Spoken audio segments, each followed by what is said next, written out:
What's going on, everybody? I know who it is, it's JJ. You know, we back at it like an addict, no rehab, 'cause you know. So we're looking at a 2012 Hyundai Elantra accent. I believe it's Elantra, you know. But it's a 2012, 170,000 miles. I picked it up for 1,500. It's out of Texas. People be wanting to know. So this is where I come to take my pictures at. As y'all can see, we got the nice little background. So you know so so this is what I do when the car is ready for sale. I might go to the salvage yard and get this little missing hubcap if I can find one. But it's a limited 2012 Hyundai Elantra, came from Denton Mazda. Okay, so yeah, I'll probably go to the salvage yard since it does have all the other ones. See, now I don't want to take my pictures and it's missing one. You know, it don't, even though I can. But yeah, this is where when after everything is done, after it's cleaned up, you know, it's been detailed. Probably need to like one more little spray out just because it's got a little dust. So as you can see, little sticker right there, but it's been cleaned. It's got the navigation, you know. Got the nav, got the backup camera, good interior, detailed up. Sensors, them is for another car that I need to go put them on.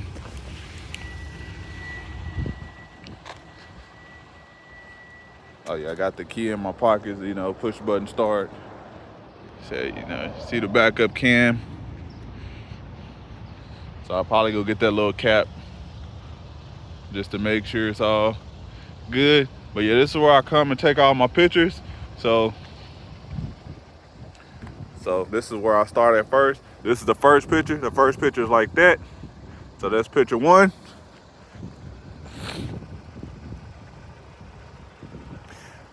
Then we get down, that's picture two.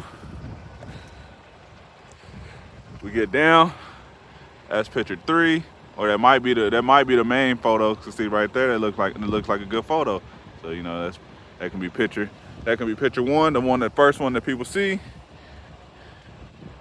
And you go right here, picture four, boom. Picture five. If you got the license plate on there, I don't take a picture of it. I usually take that off, but you know. So then we'll go right here, picture six, crouch down, picture seven, you know, get another good view, picture seven. And then if there's any like damage or anything, like any main damage like this just normal wear and tear. But if it's like any like big hail damage or hail ding, or like any, like if it was like a rust spot or something, then you make sure you get a picture of that. Like you'll definitely take a picture of that.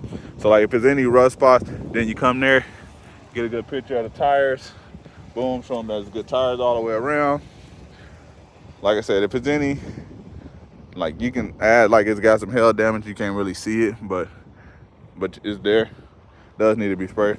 But like I said, if it's like any rust or anything like that, like if it's any rust or any major big dings or damage or stuff like that, you want to show it, just because you don't want any customer to come.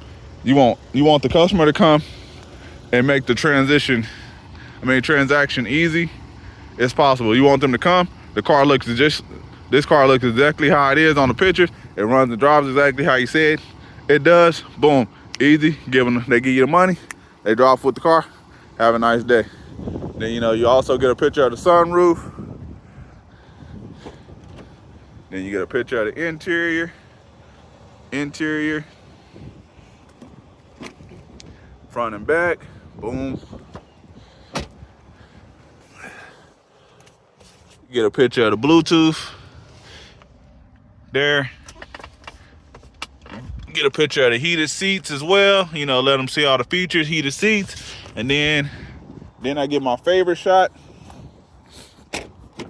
It's right here from the back seat. This is the favorite shot right there. Bam, you get that shot. Boom. But you make sure the steering wheel is straight though. So I'm gonna make sure the steering wheel is straight, because you don't want to be out of line and people are like, oh, it's got alignment issues, something, or whatever. But yeah, you get that picture right there. Boom. Right there, so people can see how they look in the back seat. Boom. There you go. Then look at that shit. Even got rear heated seats. Even the people in the back can enjoy the premium features of the rear heated seats.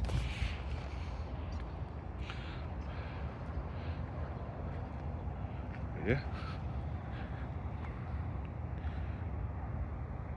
And you also, you know, put it in, since it got a backup camera, you put it in reverse, you show the backup camera and all that good stuff. And that's it. And then, you know, you post it up there on Facebook and you let it see. You post it up on Facebook. I post it on my website, posted some other places as well. And then also, if you're selling cars on Facebook, don't be afraid to, you know, pay for the little boost. You know, just put it into your budget. Just think about it like another advertising. Like, put it into your budget. You know, me, $25 to $50, you know, per car on if I want to boost it. If it's not moving well, this car is a Hyundai. I'm gonna post it up there for like 3,800, 3,500, 3,800. It's gonna move fast. It doesn't need any. It's not gonna need a boost or nothing like that. It's not gonna need to be boosted. But if you got a car that you post on Facebook and you see it's not really moving well, you know, just spend, you know, $2 a day. You know, start off with $1 a day budget. You know, for like 6 days. You know, add that little boost. If the car is not moving well, if you see you got a post on there and you see it's like, man, why is this not really moving?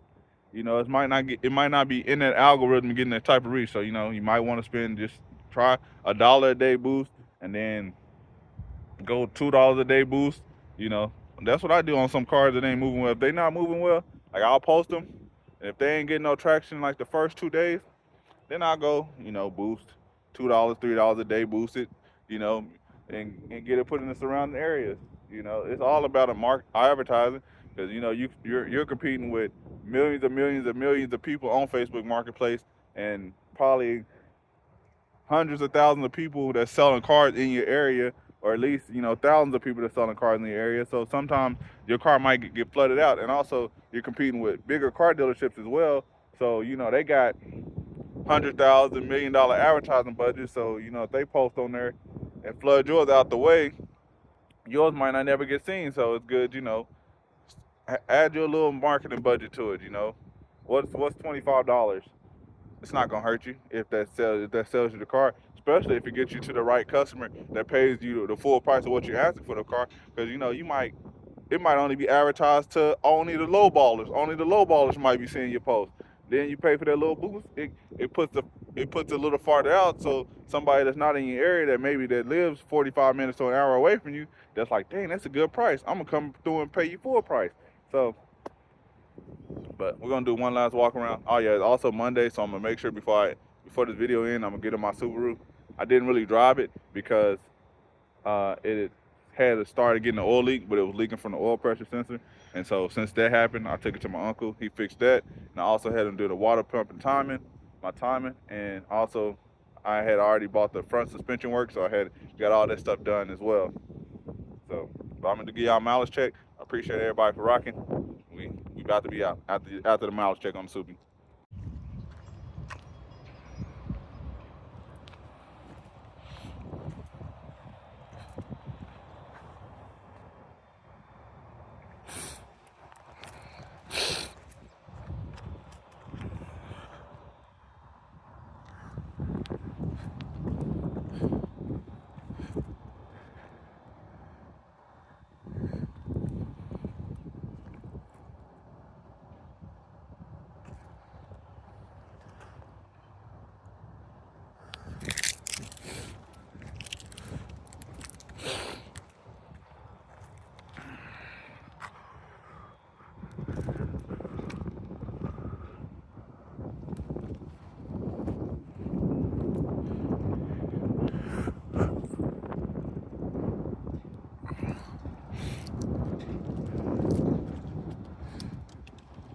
We're picking up my temporary tag. So the Subaru right now, we're at 142,984. So I have to go back and look at last week's video to see exactly how many miles, but I'm pretty sure it ain't been that many miles. Like I said, it was getting worked on. So now we got a new timing belt, we got a new water pump, we got new control arms, tire ride inner and out of tire ride ends.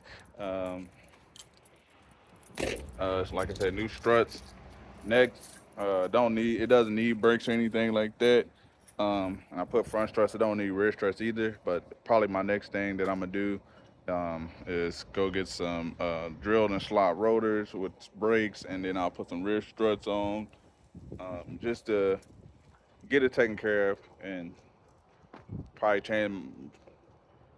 I don't know, probably valve cover gaskets. My valve cover gas is not leaking, but I'd rather do preventive maintenance, just to do it, and then I know exactly when it was changed. So I'll probably do that here in a couple weeks. The weather, it's been switching up. It's December, and I'm in a light jacket. Other places they probably got heavy coats on. Some places probably ain't even got coats on. So usually in this time of December, we got snow on the ground. It's really freezing, but the sun's out and it's a nice day.